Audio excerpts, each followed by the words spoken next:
cita bergelora semua. Ndi kata aku lah. Ning Mbak, lagunya tesih 5 loh. wis lah gampang kok iso. Apa iki? Tak harus miliki ya. Ya. Monggo. Mas Ari, terus nang ngono.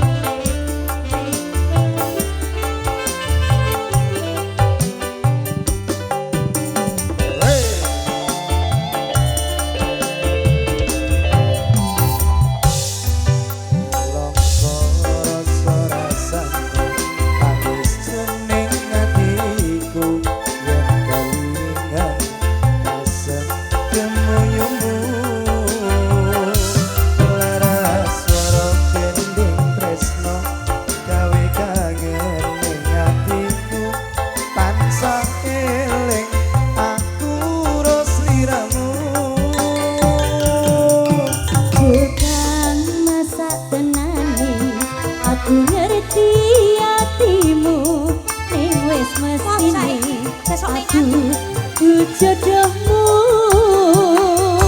pancen rasa dari rasa putuli nggonmu nrimo ilakno aku nyandeng priya liya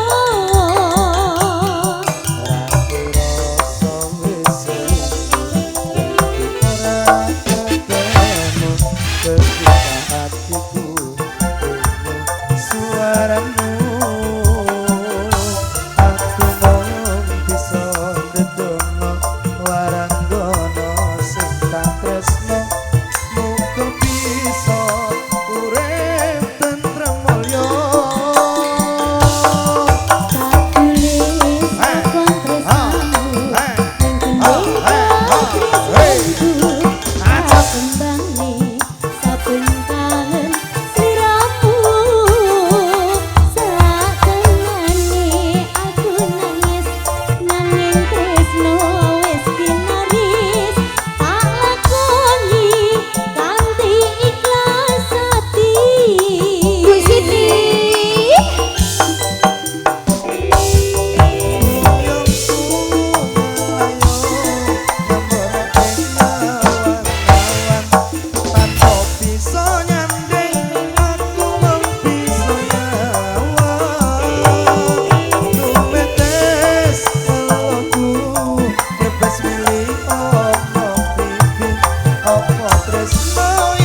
Sampun Pak Sakroni tembake wong terus orang gandeng sampun kula aturi nggih permainan nggih.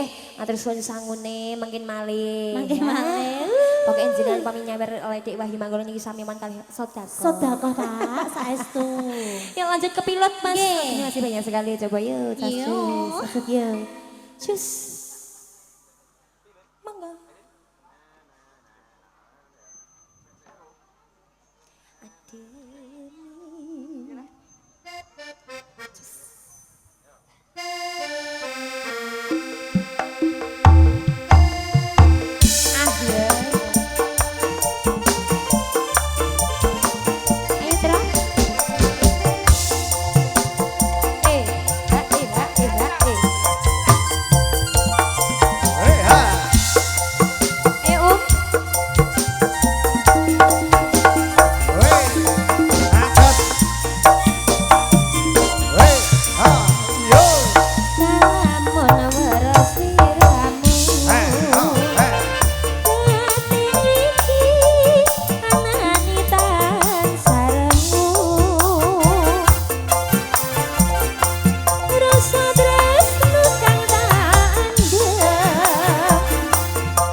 Pokoknya pramugari mbak ada Sakir mau lampai disampe Samplok Ulo sawah sapa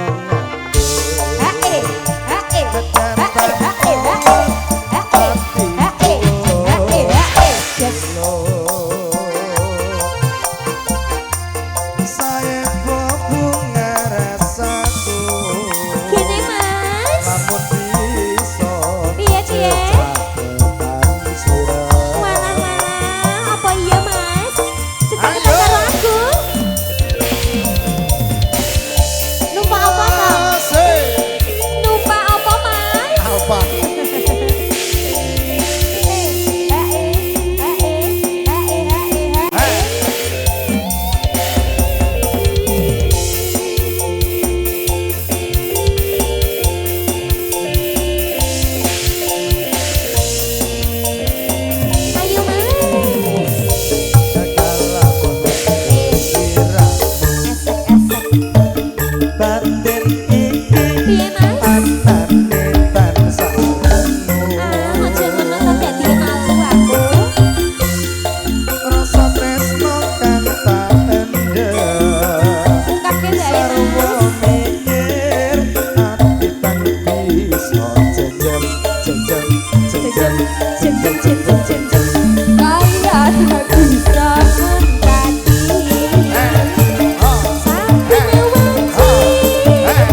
sawah sapa ngandung tekan oman atiku wis kabulon saiku asamu lamun iso cecaketan karo arom dalu Master iki senengane kepiwet nggih Mbak nggih. Sampun diaturi cecaketan karo arum dalu ya. Aku ya pengen no. Piye, Aku I? pengen caket tok Ro. Karo sapa ii? Sapa ya? Cecaketan karo kantong jare. Malah penak aku digaweke kopi, teh, susu. Iki kleru terus sain. Balane slamet deh. Nah, aku udah emosi terus. Pak Care badhe kondur Pak Care. Nggih. Pak Wiro, Pak Wiro poduk kae ya. Oh ya. Yuk lanjut. Senandung rembulan. Senandung rembulan Mas Hari kita main dangdutan Yuk, sama dia. Mem. Mentex. Mentex. Di maam sih gak apa-apa dia kepengen maam. Pandangan jarak jauh aman bro ya. Mangga.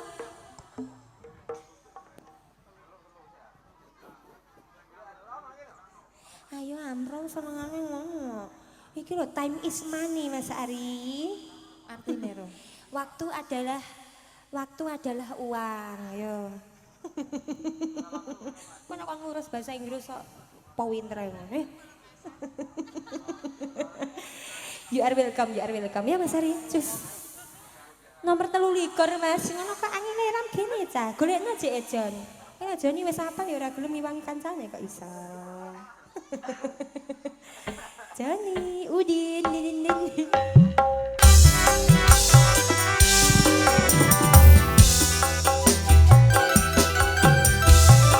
Di masalah neng di wonge. Duduk. Penyanyi. Duet. Men duet ya men.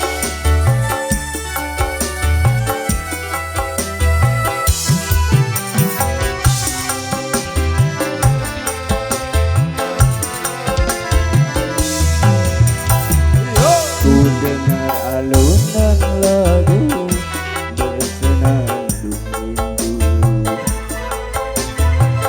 melodi cinta yang menggebu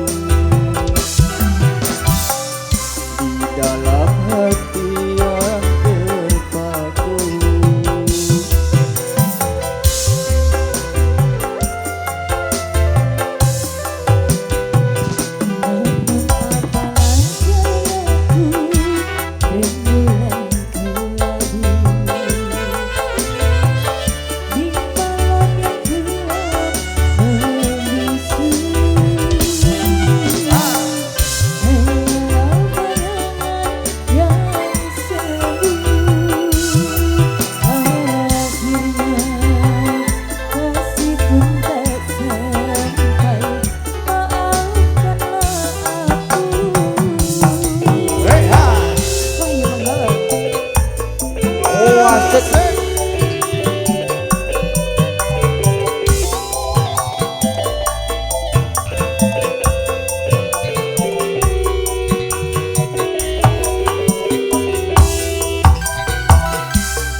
Begitu lama ingin aku curahkan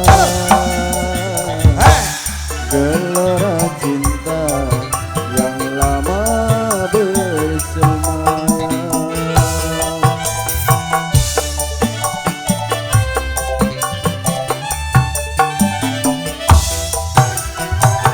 Tetapi aku tak mungkin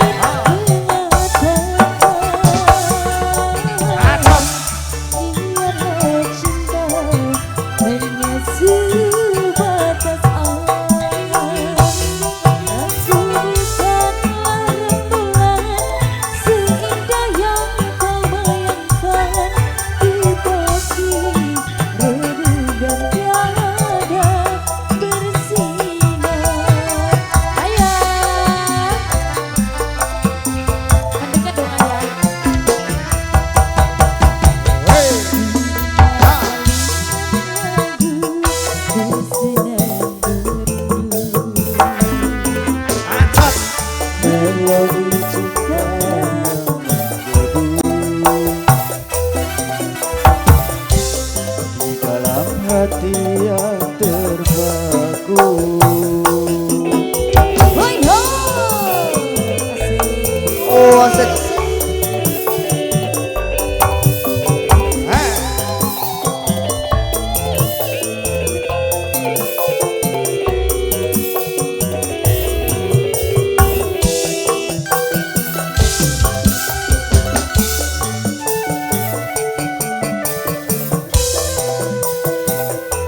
tapi aku tak mungkin mengatakan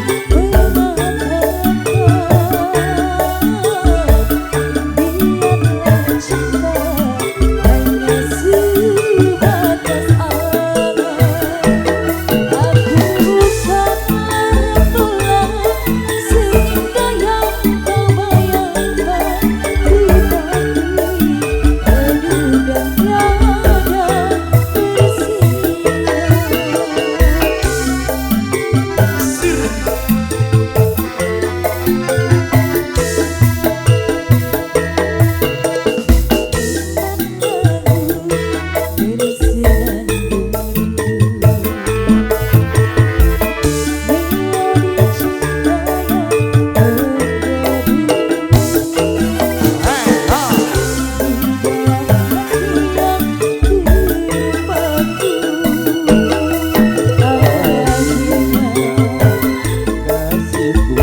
sabar.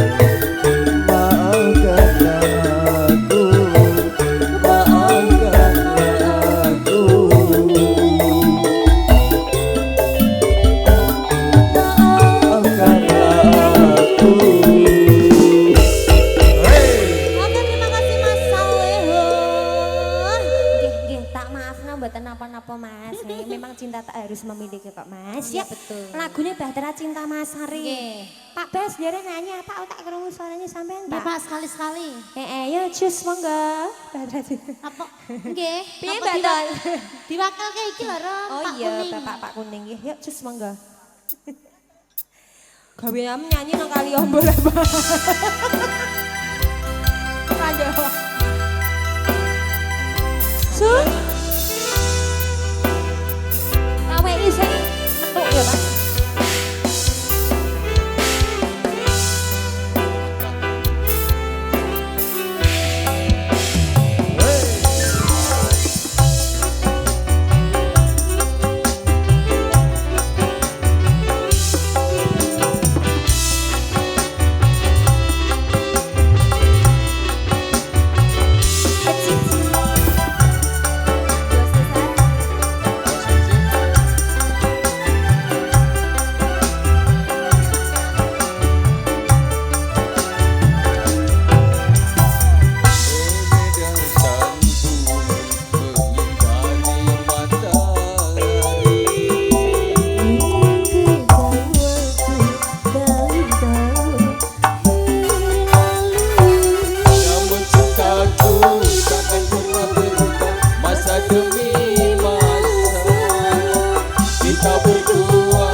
harus memiliki Mas Ari pungkasan kalian ngerti Gusti Putri Iya. ya. Jenengan nyuwun apa kok lali malah? Apa gak usah nggih? Nyuwun sewu sing nyuwun kula lali mangke dalu mboten napa-napa nggih Ibu nggih. Karo dieling-elingi masih musik karo aku sisa. Bonus. Wali sing nyanyi sapa?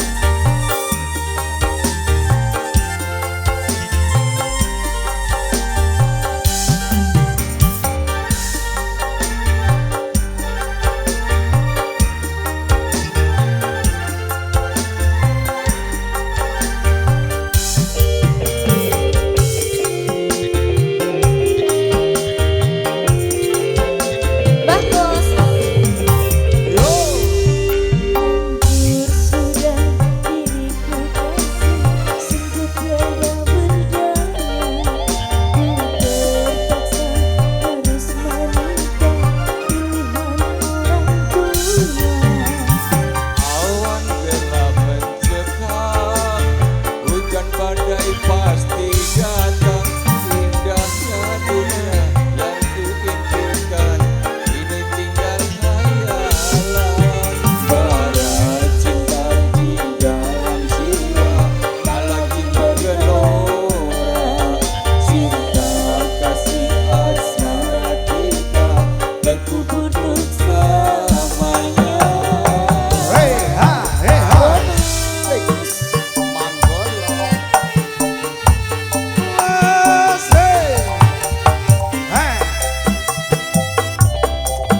jenengan mengerti yen kewajibannya dari paten apa nggih. Lho, menika sampeyan kabar. Monggo Dara. Lenggah mawon mboten sama kewong. Udah tapi ya kok kebanjiran. Monggo lenggah. Lho. Dara putri kebarengan yang kewajiban. Ayo. Kanggo maresiki nggonmu dhewe-dhewe.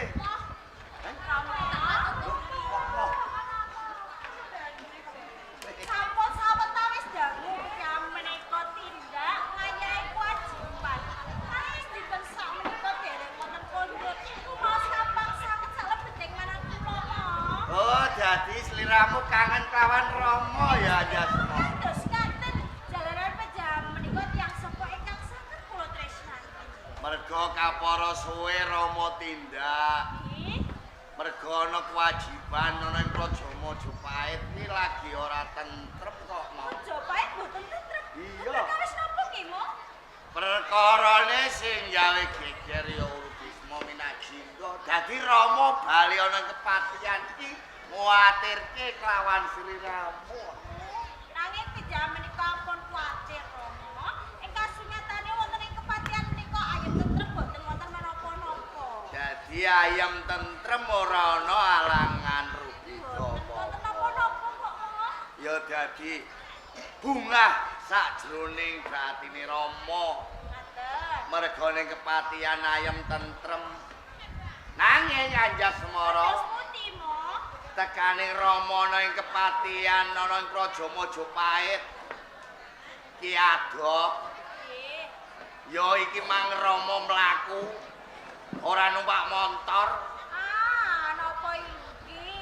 mlaku merga netepi wajib. Aku lho kok mboten percaya. Ora percaya?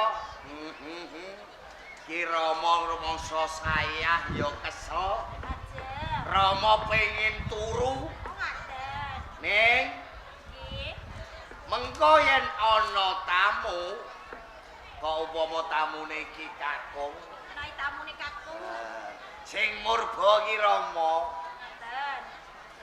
mengko yen tamune wedok upama pawestri sing murba kowe Oh, ngaten Rama iki. Nek kados ngaten monggo-monggo pejam menika ngaso sawetawis. Dalaran pejam menika saya. mengko yen kowe cidra nggonmu janji tak sretik Aki, Mbok. tenan ya Rama tak turu Ampun bagus, Mo. sing hati-hati Aki kok rewel to, Mo. tenan ya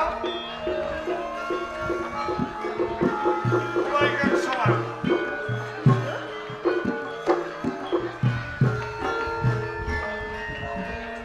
Kok dhisik di sana? Kados Kok kali mlebu ning Taman Sari Kepatihan? Kapora-pura srawung marang kuwi. Sopo sing dadi aran lan bocah saka ngendi? kula pun damar ulang. Damarulan. Lare saking dusun Paluwong. Wong saka dusun Paluwongko. Ngaten. Ning ngono disrawung ati. Aku Anjasmara. Putrane Rama Pati Lugede. Kusumaning Ayu Anjasmara. Ngantos kula mapan wonten ing pepatihan, Ya. liripun kula niki badhe ngupadi pedamelan. Oh, dadi arep golek gawian. Yen perkara gawian, sampe rasa dadak kuwatir Kakang. Mergo apa ning kepatihan iki mesti wae akeh gawean sing kanggo sampeyan. Matur suwun sanget nanging pangapunten ingkang kathah. Kepiye Kakang? Mbok bilih anggen kula mapan wonten ing pepatihan ndadosaken kejuting manah panjenengan. Ora kok Kakang, kapura gawe bungae atiku. Sampeyan temeka ning kepatihan kapura arep golek gawean ning papan kuwi. Sampe rasa dadak kuwatir Kakang. Mengko aku sing bakal matur marang Kanjeng Rama supaya sampeyan diwene gawean di Kakang. Matur suwun sanget. Kula bilih panjenengan sampun kersa sabiyantu dumateng kula. Anjasmara Ora aku sabiyantu karo sampeyan. Jas. Tak sawat. ana tamu yo Bagus gagah ki deksa. Apa ya kaya ngene? Anjasmara Desa dedek-dedeke kaya sampeyan. Kapura lagi sepisan iki aku mang. Jas. Sampeyan yo gak kan Ampun kelangkungan to. Anggenipun ngalembono dumateng kula. Anjasmara. Solumprah. Kapora aku ki kondo. Jas. Napa sak? Anjasmara. Dawa kosok wangsulipun. Kakang Damar. Tratapan ingin kula rasaken.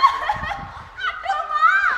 Aduh, aku kok kok dijewer iki lho, Rama. Lho Rama iki lagi ndang bolak-balik kok ora disauri lho. Lho. Gitu, Rama. Lho. Rama mboten pireng. Ora krungu? Boten. Angger wis entuk inuk-inuk ya ora krungu. Lagi ana apa iki mu? Rika wonten tamu, Mak. Ana tamu. Ji. Tamune lanang apa wedok? Kakung, Mak. Kakung. Ji. Rama ning ngarep wis meling apa? Jenengan mitungkas kalian kula. Menawi wonten tamu, tamunipun Kakung penjaring Kang Murba menawi pawesti kula, Mak. Lah iki tamune Kakung. Nanging benten tamunipun. Wis rampung belum? Sampun. Wis. Pun. Ah ya nek wis ya wis. Aku mang ya rada krungu. Krungu pripun? Kenalanmu karo kene mu. Lan, Paring dawuh. jenengmu Damar Wulan. Boten lepah. Tekamu ana kepatihan golek gawean. Ngaten inggih. Bocah saka ngendi? Saking dusun Paluwong. Ijin duwene wong tuwa. Tasih. Dhisik, sapa? Pangapunten ingkang kathah. Kok bilih kula boten saged paloka awit sedaya kala wau wados dumateng keluarga kula. Lan, Paring wong tekamu ana ing kepatihan golek gawean. Ngaten. Mergo wektu dina iki ning kepatihan gawean wis entek. Menawi kados ngaten kula nyuwun pamit. Ya, lek becik bali langsung bali. Kakang Damar Wis entek yo, Jas. Semane ayo Anjasmara. Susu bali, Kakang. Niki sampun cetha. Bilih wonten ing pepatihan boten wonten pedamelan kaki kula. Ana gawean kanggo sampeyan. Ten ana sawetara aku bakal matur karo Kanjeng Rama. Monggo Kusumane. Rama, Piye, Jas? wonten ing kepatihan menika tasih wonten pedamelan kangge Kakang Damar Wulan, Wis Mak. entek yo. Napa penjahan kalipian? Heeh. Wonten ing kepatihan menika dereng wonten prajurit ingkang jagi regel. Langkung praidi switanipun Damar Wulan dipun tapi dados prajurit jagi regel, Mak. Dadi jaga regol iki gungono sing jaga. Ki dereng. Nek ngono jek ana kalodhangan kanggo Damar Wulan. Ih, Tak tantri sih ya. Mak. Lan, Paring dawuh. ki kandhane karo putraku Anjasmara Ngaten inggih. ning kepatihan iki ana gawean Lajeng kula kedah kados pundi? jaga regol. Ya gelem. Pedamelan apa kemawon kula saged nglampahi. Jaga regol kepuntane apa lan? Kula kedah jagi kula jenenganipun panjenengan.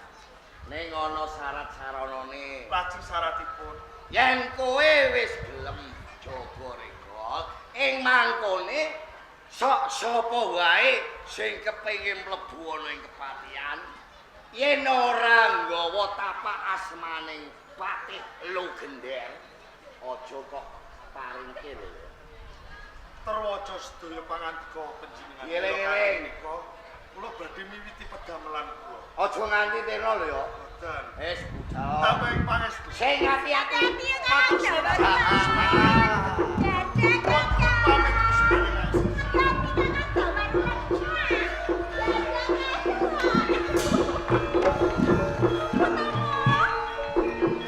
Wah. Ya ora maido. Anjasmara rupane ayu kepethuk wong lanang bagus. Tak ki sampun limrah. Jalanan. Lah wong wis ado ijek dadah-dadah. Rama cilaka, Rama cilaka. Cilaka piye meneh? Kula wau pedam nika ngerti kok kalian Kakang Damar Wulan. Heeh. Sinten kemawon pawongan boten dipun keparengake mlebet wonten ing kepatihan menawi boten ngatonake tapa asma panjenengan. Iya. Kamangka Rama. Apa? Dinten sakmenika kandhang kula kekalih layang seta layang kumiten nembe kemawon tetegaran. Menawi bali wonten ing kepatihan kados putih, jalaran Damar Wulan nika boten mangertosi. Sinten to layang seta layang kumitir, Mo? Samangka kadangmu layang seta layang kumitir anake Rama. Lah menika ndadosaken kamangka dipun tungkoke Ngono. Wis ayo Rama. tunggu karo.